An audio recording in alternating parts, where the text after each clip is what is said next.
അവിടുന്ന് അങ്ങോട്ട് പോയാ പിന്നെ മുഴുവനും അവിടുത്തെ ഓസലേദമിന്റെ നേരെ സന്താന പരമ്പരകളാ. അവരിന്നും അതാ ചെല്ലുന്നത്, ഇന്നും അവരതാ ചെല്ലാൻ കൊടുക്കുന്നത്. അവിടുത്തെ നേരെ സന്താന പരമ്പരകളാണ്. അബ്ദുൽ ഖാദിർ ബഹുമാനപ്പെട്ട മുഹമ്മദ് ഖാസിം ഉസാനി റളിയല്ലാഹു അൻഹു ഇങ്ങനെ സന്ധിച്ച് ഷെയ്ഖ് മുഹമ്മദ് ഖാസിം റളിയല്ലാഹു അൻഹു, ഷെയ്ഖ് മുഹമ്മദ് ഖാസിം റളിയല്ലാഹു അൻഹുവിന്റെ പിതാവ് ഷെയ്ഖ് മൂസ റിഫായി റളിയല്ലാഹു അൻഹു, ഷെയ്ഖ് മൂസ റിഫായി റളിയല്ലാഹു അൻഹുവിന്റെ പിതാവ് അവിടുത്തെ ആത്മീയ ഗുരുവും ഷെയ്ഖും ബഹുമാനപ്പെട്ട ഷെയ്ഖ് ഫതഹില്ലാഹിൽ ബഗ്ദാദി അൽ ഖാദിരി റളിയല്ലാഹു അൻഹു. ഷെയ്ഖ് ഫതഹില്ലാഹിൽ ബഗ്ദാദി റളിയല്ലാഹു അൻഹുവിന്റെ സന്താന പരമ്പരകൾ നേരെ മുട്ടുന്നത് സുൽത്താനുൽ ആരിഫീൻ ഷെയ്ഖ് അബ്ദുർ റസാഖ് അൽ ഖാദിരി റളിയല്ലാഹു അൻഹുവിലേക്ക്. അവിടുന്ന് ബഹുമാനപ്പെട്ട ഗൗസുൽ ആലം ഷെയ്ഖ് മുഹീദ്ദീൻ അബ്ദുൽ ഖാദിർ അൽ ജിലാനി ഖദ്ദസല്ലാഹു സിർറഹുൽ അസീസിലേക്ക്, അവിടുന്ന് ഷെയ്ഖ് മഖ്സൂമി റളിയല്ലാഹു അൻഹുവിലേക്ക്. ഇങ്ങനെ പോകുന്ന പരമ്പര സയ്യിദുന അലി റളിയല്ലാഹു അൻഹുവിലൂടെ അഷ്റഫുൽ വറ മുഹമ്മദുർ റസൂലുള്ളാഹി സ്വല്ലല്ലാഹു അലൈഹി വസല്ലമ തങ്ങൾ സന്ധിക്കുന്നു. അവരൊക്കെ ഇതാ ചെല്ലിയത്, അതാ ഞങ്ങളും ചെല്ലണത്. ഈ പിഴച്ചെന്നാണ് പറയുമ്പോൾ സൂക്ഷിച്ചോളണം. ആ വ്യക്തി കള്ളനാണ് വേണമെങ്കിൽ പറഞ്ഞോ, ഓക്കെ, അത് ഞങ്ങൾക്കൊരു പ്രശ്നമില്ല. അവിടെ ഒന്നും ഞാൻ ഒരിക്കലും പ്രകോപിതനാവില്ല, ഞാനൊരു മൂല്യം കൽപ്പിക്കണില്ല അതിന്. ഒരാളെ കുറിച്ച് പറഞ്ഞു ഇസ്മായിൽ സഖാഫി ഒരു വലിയ കള്ളനാന്ന് ഒരാൾ പറഞ്ഞാൽ ഒരു വിഷമമില്ല അയാളെ കുറിച്ച്. അയാൾ അറിവാതായിരിക്കാം, അയാളെ നമ്മളെ കുറിച്ചുള്ള അയാൾ അറിവാതായിരിക്കാം, നമ്മൾ എന്ത് ചെയ്യും? അതല്ല, അയാൾ ബോധപൂർവം മറച്ചു പറഞ്ഞതാണെങ്കിലോ? തീരുമാനങ്ങളുടെ സ്ഥലമല്ലല്ലോ ഇത്. ആരാണ് കള്ളൻ ആരാണ് ശരിയെന്ന് നിശ്ചയിക്കപ്പെടേണ്ട ദാറുൽ ജസാ ഇതല്ല, ഇത് ദാറുൽ അമലാണ്. ഞാൻ ചെയ്തതിന്റെ കൂലി എനിക്കുണ്ടാകും, നിങ്ങൾ ചെയ്തതിന്റെ കൂലി ഇങ്ങൾക്കും ഉണ്ടാകും. അത് ദീനിനെ ബാധിക്കുന്ന ഘടകം വളരെ കുറവാണ്. പക്ഷേ ഇസ്മായിൽ സഖാഫിയുടെ ത്വരീഖത്ത് കള്ളത്വരീഖത്താന്ന് പറഞ്ഞാൽ അവിടെ പ്രശ്നമുണ്ട്. അവിടെ ഞങ്ങളെ മാത്രം കള്ളന്മാരാക്കി രക്ഷപ്പെടാൻ കഴിയില്ല. ഇതിലൊരു അറഫും പാവപ്പെട്ട ഞങ്ങളോ ഞങ്ങളെ മശായിഖന്മാരോ കൂട്ടുകയോ കുറക്കുകയോ ചെയ്തിട്ടില്ല. അത്തല വരെ പഠിപ്പിച്ചവരെയാണ് വിമർശിക്കുന്നതെന്ന് എന്റെ പ്രിയപ്പെട്ട സഹോദരന്മാരോട് പറയേണ്ടി വരുന്നു. മിതത്വം പാലിച്ചുകൊണ്ടാണ് ഞാൻ പറയുന്നത്. അത് സൂക്ഷിച്ചേക്കണം, ആ ഒരൊറ്റ വിഷയം സൂക്ഷിച്ചേക്കണം. നമ്മളെ കുറിച്ച് എന്തോ പറഞ്ഞോ, അതിലപ്പുറം പറഞ്ഞാൽ ചില വിഷയങ്ങളുണ്ട്. ഖാദിരി ത്വരീഖത്തിൽ ഫാത്തിഹ ഫറളും ഖുർആൻ മുഴുവനും സുന്നത്താണ്. ഖുർആൻ മുഴുവനും മുതൽ അലൽ ഇത്ലാഖ് സുന്നത്താണ്. ശൈഖ് റളിയല്ലാഹു അൻഹു നമ്മളതാ പഠിപ്പിച്ചത്. ഇതൊക്കെ കള്ളത്തരാന്നാ പറയുന്നത്, അതിൽ പറയുന്നത് മുഴുവൻ കള്ളത്തരാന്നാ പറയുന്നത്. എന്താ ഈ വാദം? എന്തൊക്കെ പറയുന്നത്? കുറച്ച് കടന്നു പോകാനുണ്ടത്, നിസ്സാരമൊന്നുമല്ല.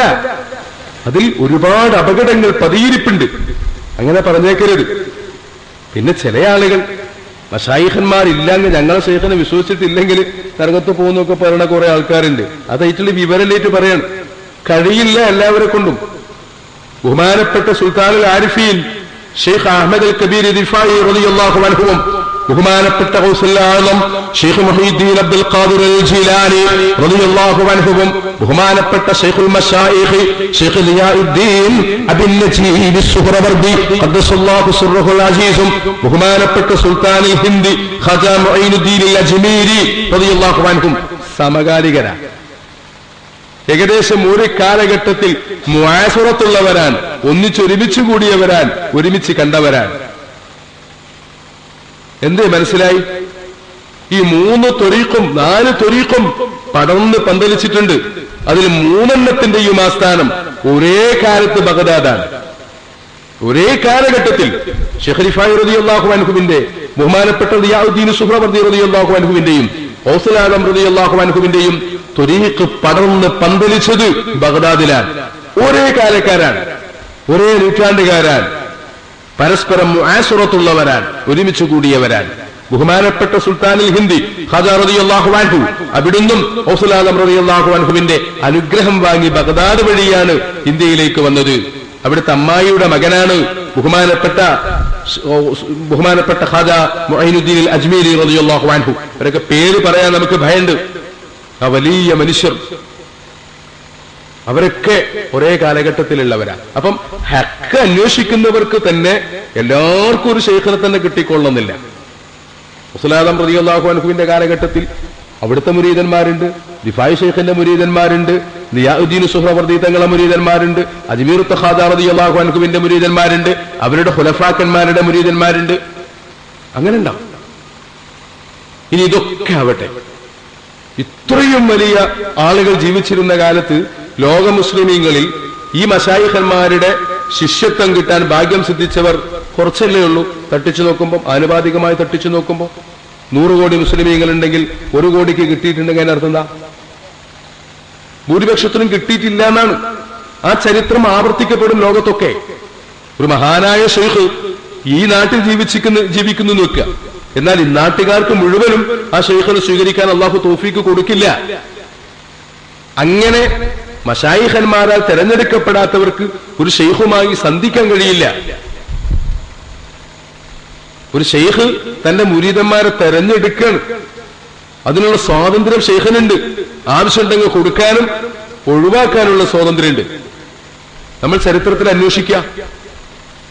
പരിവർത്തനത്തിന്റെ വലിയ ചരിത്രം രചിച്ചവർ അവരൊക്കെ മഹാന്മാരായ മശായിഖന്മാരുടെ ഫൈല് കൊണ്ട് മാത്രം ചെയ്തവരാണ്. ബഹുമാനപ്പെട്ട ഷെയ്ഖ് നിസാമുദ്ദീൻ ഔലിയ റളിയല്ലാഹു അൻഹു മുതൽ ബഹുമാനപ്പെട്ട ഫുളൈൽ ഇബ്നു ഖിയാദ് റളിയല്ലാഹു അൻഹു അടക്കം വളരെ പിന്നിലായിരുന്ന അവസ്ഥയിൽ നിന്ന് മശായിഖന്മാരുടെ ഫൈല് കൊണ്ട് ആത്മീയമായ വലിയ മഖാമിനെ എത്തിച്ചവരാണ്. എങ്ങനെ? ഫുളൈൽ ഇബ്നു ഖിയാദ് റളിയല്ലാഹു അൻഹു തന്റെ ഷെയ്ഖിനോട് ചോദിക്കുന്നൊരു അവസ്ഥ ഉണ്ട്. ആത്മീയ രംഗത്തേക്ക് ഷെയ്ഖ് റഹീബ് ഇങ്ങോട്ട് കടന്നു വരുമെന്ന് പറഞ്ഞപ്പോ ഒരു കൊള്ള നടത്തി ഇങ്ങനെ വരിക. കയ്യിൽ വാളുണ്ട്, വലിയ അക്രമി, നാട്ടുകാർ വിറക്കുന്ന മനുഷ്യൻ. അദ്ദേഹം ചോദിച്ചു, ഞങ്ങളെപ്പോലത്തവർ അങ്ങേക്ക് പറ്റുമോ? ഞങ്ങളുടെ ഈ വാളിൽ നിന്ന് ഉറ്റി വീഴുന്നത് മനുഷ്യന്റെ രക്തമാണ്, മനുഷ്യന് രക്താണ്. ബഹുമാനപ്പെട്ട അവിടുത്തെ ശൈഖ് ആദരപൂർവം സ്വീകരിച്ചുവെന്നും ആത്മീയമായ വിദ്യാഭ്യാസം നൽകിയെന്നും ആത്മീയ ലോകത്തിന്റെ വലിയ വലിയ മേഖലകളെ കാണിച്ചു കൊടുത്തുവെന്നും ചരിത്രം രേഖപ്പെടുത്തുന്നുണ്ട്. എന്താ പത്ര ഉദാഹരണം? ബഹുമാനപ്പെട്ട സയ്യിദുന ഉമർ ഇബ്നു ഖത്താബ് റളിയല്ലാഹു അൻഹു എന്തിനാ മുത്തുനബിയെ കാണാൻ പോയത്? ആക്രമിക്കാനാണ്. അപ്പോഴും ആ വാളിൽ ചോരണ്ട്. ഇനി അള്ളാഹുവിന്റെ ഹബീബ് സ്വല്ലല്ലാഹു അലൈഹി വസല്ലമ തങ്ങളെ വധിക്കാൻ പോയാളാ. എന്തേ അവിടെ നടന്നു? പഠന ആണോ? റിസർച്ച്? വാഴ? എന്താ അവിടെ നടന്നു? ഗവേഷണ? ഒന്നും നടന്നില്ല. ഒരു നോട്ടം, അത് മതി. നോക്കൂ നിങ്ങൾ, ബഹുമാനപ്പെട്ട സൈഫുല്ലാഹി ഖാലിദ് ഇബ്നു വലീദ് റളിയല്ലാഹു അൻഹു സയ്യിദുനാ അഷ്റഫുൽ വറാ മുഹമ്മദുർ റസൂലുള്ളാഹി സ്വല്ലല്ലാഹു അലൈഹി വസല്ലമ തങ്ങൾക്കെതിരെ പട നയിച്ച മനുഷ്യനല്ലേ? തലവേദന ഉണ്ടാക്കിയിട്ടുണ്ട് മുസ്ലിം സമൂഹത്തിന്. ഒരു ദിവസം ചെന്ന് ഷഹാദത്ത് കലിമ ചൊല്ലിയപ്പോ അശ്ഹദു അല്ലാ ഇലാഹ ഇല്ലല്ലാഹ് വ അശ്ഹദു അന്നക യാ മുഹമ്മദ് റസൂലുള്ളാഹ് എന്ന് സലാം അവിടുന്ന് ഷഹാദത്ത് കലിമ ചൊല്ലിയപ്പോൾ മുത്തുനബി വിളിച്ച പേരെന്താ? പുതു മുസ്ലിമുന ഇന്നക സൈഫുല്ലാഹിൽ മസ്ലൂൽ, നിങ്ങൾ അള്ളാഹുവിന്റെ വാളാണ്. കയ്യിലുള്ള വാളോ മുസ്ലിമിനോട് യുദ്ധം ചെയ്ത വാളാണ്. കയ്യിലുള്ള വാളോ അള്ളാഹുവിന്റെ ഹബീബ് സ്വല്ലല്ലാഹു അലൈഹി വസല്ലമ തങ്ങളോട് യുദ്ധം ചെയ്ത വാളാണ്. അപ്പൊ വേണമെങ്കിൽ ഒരാൾക്ക് പറയാം, ഞാൻ പണ്ട് അബൂജഹലിന്റെ അടി വാങ്ങി മുസ്ലിമായ മനുഷ്യനാണ്, ഇന്നാ പേര് വിളിക്കാതെ നിങ്ങൾ അന്ന് നമ്മളെ തച്ചാളെ പേര് വിളിക്കാൻ പറ്റുമോ എന്ന് ചോദിക്കാം. മനസ്സിലായില്ല? വേണമെങ്കിൽ ഒരാൾക്ക് വാദിക്കാം. എന്ത് വാദിക്കാം? ബിലാൽ റളിയല്ലാഹു അൻഹു പറയാണ്, നബിയെ ഞാൻ പഴയ കാലത്ത് അടിയൊക്കെ കിട്ടിയ ആളല്ലേ, പഴയകാല ആളല്ലേ. ഇപ്പൊ ഈ സൈഫുല്ലാഹിൽ മസ്ലൂൽ എന്ന് ഖാലിദ് റളിയല്ലാഹു അൻഹുവിനെ വിളിക്കുന്നതിന് മുമ്പ് എന്നെ വിളിക്കണ്ടേ എന്ന് ചോദിച്ചൂടെ? അവിടെയാണ് സയ്യിദുന അഷ്റഫുൽ വറാ മുഹമ്മദുർ റസൂലുള്ളാഹി സ്വല്ലല്ലാഹു അലൈഹി വസല്ലം അവിടുത്തെ ചോദ്യം ചെയ്യപ്പെടാത്ത അധികാരം മനസ്സിലാക്കേണ്ടത്. അള്ളാഹുവിന്റെ ഹബീബ് സ്വല്ലല്ലാഹു അലൈഹി വസല്ലമ തങ്ങൾക്ക് യോഗ്യത പഠിപ്പിക്കലാണ് ഇപ്പൊ ചില ആൾക്കാരെ പണി. വലിയാണെങ്കിൽ അയാളെ തല അങ്ങനെ ആകണം, അയാളെ താടി ഇങ്ങോട്ടാവണം, അയാളെ ഗ്രൂപ്പ് ഇന്നതാകണം, അയാൾ ആ സമസ്തയാണ്, അയാൾ ഈ സമസ്തയാണോ. കുട്ടികളെ സമസ്തന്റെ ഒറിജിനലൊക്കെ 85 കൊല്ലത്തെ പഴക്കല്ലുള്ളൂ. അള്ളാന്റെ ദീനോ. ഇതൊക്കെ പുതിയ ഓരോ സംവിധാനങ്ങളല്ലേ? ചിന്തിച്ചു നോക്കിങ്ങള്. അയാൾ അങ്ങനാണ്, എങ്ങനാകണം, അയാൾ മുത്തബഹിറാകണം ഇൽമില്, അയാൾക്ക് ആ ഇൽമുണ്ടാകണം, ഈ ഇൽമുണ്ടാകണം, അയാൾ മുജ്തഹിദാകണം. ഓരോ ഷർത്ത് ഇങ്ങനെ പഠിപ്പിച്ചു കൊടുക്കുക. ആർക്കാ പഠിപ്പിച്ചു കൊടുക്കണത്?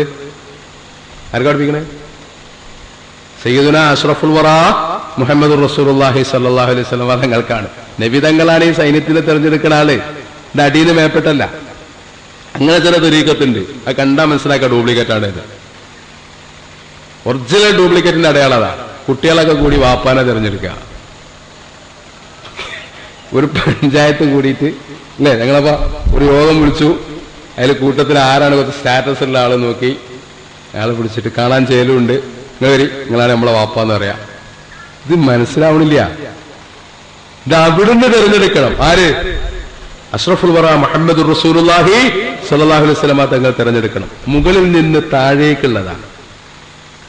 മുകളിൽ നിന്ന് താഴേക്ക് പടുത്തി കൊണ്ടുവരുന്നതാണ്, അടിയിൽ നിന്ന് മുകളിലേക്കല്ല. ഇപ്പൊ ത്വരീഖത്തിന്റെ തെന്നിന്ത്യൻ മുഫ്തി സെക്രട്ടറി വേറുണ്ട്, സൗത്ത് ഇന്ത്യൻ വേറുണ്ട്. അങ്ങനെയൊക്കെ ചില പിന്നെ നോട്ടീസ് കാണാം. യാതൊരു കഥയിലേക്ക് അത് കൂടുതലും ആലുവാപ്പുഴയുടെ അക്കരയും കാണാം, ഹൈദരാബാദിന്റെ അപ്പുറത്തും കാണാം. ഇതൊക്കെ ഞാൻ നേരത്തെ പറഞ്ഞതിന്റെ നേരെതിരാണ്. എങ്ങനെ? ഈ രാജ്യത്തിന്റെ ഒറിജിനൽ നോട്ട് കത്തിച്ച് കളയുന്നവനും പ്രതിയാണ്, കള്ളനോട്ട് അടിക്കുന്നവനും പ്രതിയാണ്. ഇതുപോലെ വിലായത്തും ഖിലാഫത്തും ഇല്ലാതെ ഞാനതിനൊക്കെ യോഗ്യനാണെന്ന് പറയുന്ന ആളുകൾ മശായിഖന്മാരെയും തസൗഫിനെയും ഇല്ലായ്മ ചെയ്യാൻ ശ്രമിക്കുന്നവരുടെ ഭാഗത്താണ്. അള്ളാഹു സാധുക്കളായ നമ്മളെ കാത്തുരക്ഷിക്കുമാറാവട്ടെ. സാന്ദർഭികം എന്ന് തോന്നിയ കുറച്ച് കാര്യങ്ങൾ ഞാൻ സൂചിപ്പിച്ചെന്നേ ഉള്ളൂ. തസൗഫ്, മശായിഖന്മാർ, അവർ നമുക്ക് ഏറ്റവും പ്രധാനമാണ്. അവരെ ഉൾക്കൊള്ളാതെ ജീവിക്കാൻ പറ്റില്ല. അവരില്ലാതെ ആത്മീയ മോചനം ഉണ്ടാവുന്നില്ല. ഇപ്പൊ കാണുന്നില്ലേ നിങ്ങൾ ഈ നമ്മുടെ ലോകത്തേക്ക്? അറിവിനെന്താ കുറവ്? അറിവിനെന്താണ് കുറവ്? പക്ഷെ എവിടെ മനുഷ്യന് ഖുശൂ? തലയിൽ കിടക്കുന്ന അവന്റെ അറിവ് നല്ലവണ്ണം കിതാബ് ഓതി പഠിച്ചിട്ടുണ്ടാകും, പള്ളി ദർസിൽ ഓതി പഠിച്ചിട്ടുണ്ടാകും, വേണമെങ്കിൽ 1, 2, 3 ഡിഗ്രി വാങ്ങിയിട്ടുണ്ടാകും, മദ്രസയിൽ 10ാം ക്ലാസ് വരെ പഠിച്ചിട്ടുണ്ടാകും, അല്ലെങ്കിൽ അതിലേറെ പഠിച്ചിട്ടുണ്ടാകും. പക്ഷെ പ്രവർത്തനത്തിൽ ആ ഇസ്ലാമിനെ കാണുന്നില്ല. എന്താ കാര്യം? അറിവും അത് പ്രവർത്തിക്കുന്ന അവയവവും വ്യത്യാസമാണ്. ലോകത്തെ എല്ലാ അറിവിലും അങ്ങനെ തന്നെ. എല്ലാ അറിവിലും ഞാൻ സാധാരണ ചോദിക്കാറുണ്ട്, എങ്ങനെ നീന്തലിന്റെ തിയറി വളരെ ചെറുതാണ്. നീന്തലിന്റെ തിയറി വളരെ ചെറുതാ. എന്താണത്? ലോകത്ത് നീന്തി ഏറ്റവും അധികം വേഗതയിൽ ഒളിമ്പിക്സിലൊക്കെ നീന്തി മെഡൽ വാങ്ങിയ ആളുടെയും നമ്മുടെ നാട്ടിലെ പുഴയിൽ നീന്തി മണൽ വാരുന്നവന്റെയും നീന്തൽ പഠിക്കുന്നവന്റെയും മുമ്പിൽ ഒരു പേപ്പർ വെച്ചു കൊടുത്തിട്ട് നീന്തലിന്റെ തിയറി വെച്ച് നോക്കുങ്ങള്. അവർ പറയും കൈകൊണ്ട് തുഴയുമ്പോൾ കാലുകൊണ്ട് ശക്തിയായി വെള്ളത്തിലടിക്കുക. ഇതേ പറയുള്ളൂ. വേറെന്താ പറയാനുള്ളത്? മൂന്നാമതൊന്നും പറയാനില്ല. എങ്ങനെയാണ് നീന്തൽ വെച്ച് എല്ലാവർക്കും അതാ പറയാനുള്ളത്. ഇടക്കിടക്ക് മുങ്ങി താവണവനും അതന്നെ പറയാനുള്ളത്, നീന്താൻ അറിയാത്തവനും അതന്നെ പറയാനുള്ളത്, കടലിടുക്ക് നീന്തി കടന്നവനും അതാ പറയാനുള്ളത്. എങ്ങനെ നീന്തി വെച്ചാൽ അതേ പറയുള്ളൂ. അയാൾ ചെയ്ത കാര്യം പരിശോധിച്ചാൽ അത്രേ ഉള്ളൂ. പക്ഷെ ഇതിന് ഭിന്നതല്ലേ? ഈ തിയറിയും പ്രാക്ടിക്കലും തമ്മിൽ വ്യത്യാസമുണ്ട്. തിയറി തന്നെയാണ്. ഇപ്പൊ ഇവിടെ സംഭവിക്കുന്ന കാര്യത, കടലാസിൽ നമ്മളിങ്ങനെ എഴുതി പഠിക്കുന്നുണ്ട് എന്താണ് നീന്തലെന്ന്, പക്ഷേ നീന്തണില്ല. ദുഹാ നിസ്കാരത്തിന്റെ ഫളായിൽ നമ്മൾ ഓതി പഠിക്കുന്നുണ്ട്, നിസ്കരിക്കുന്നില്ല. ഖുർആനിന്റെ ഫളായിൽ നമുക്കറിയാം, ഖുർആൻ ഓതുന്നില്ല. സുന്നത്തുകളെ ഇത്തിബാഅ് ചെയ്യുന്നതിന്റെ ശ്രേഷ്ഠത നമുക്കറിയാം, പക്ഷെ സുന്നത്തുകളെ നമ്മൾ ഇത്തിബാഅ് ചെയ്യുന്നില്ല.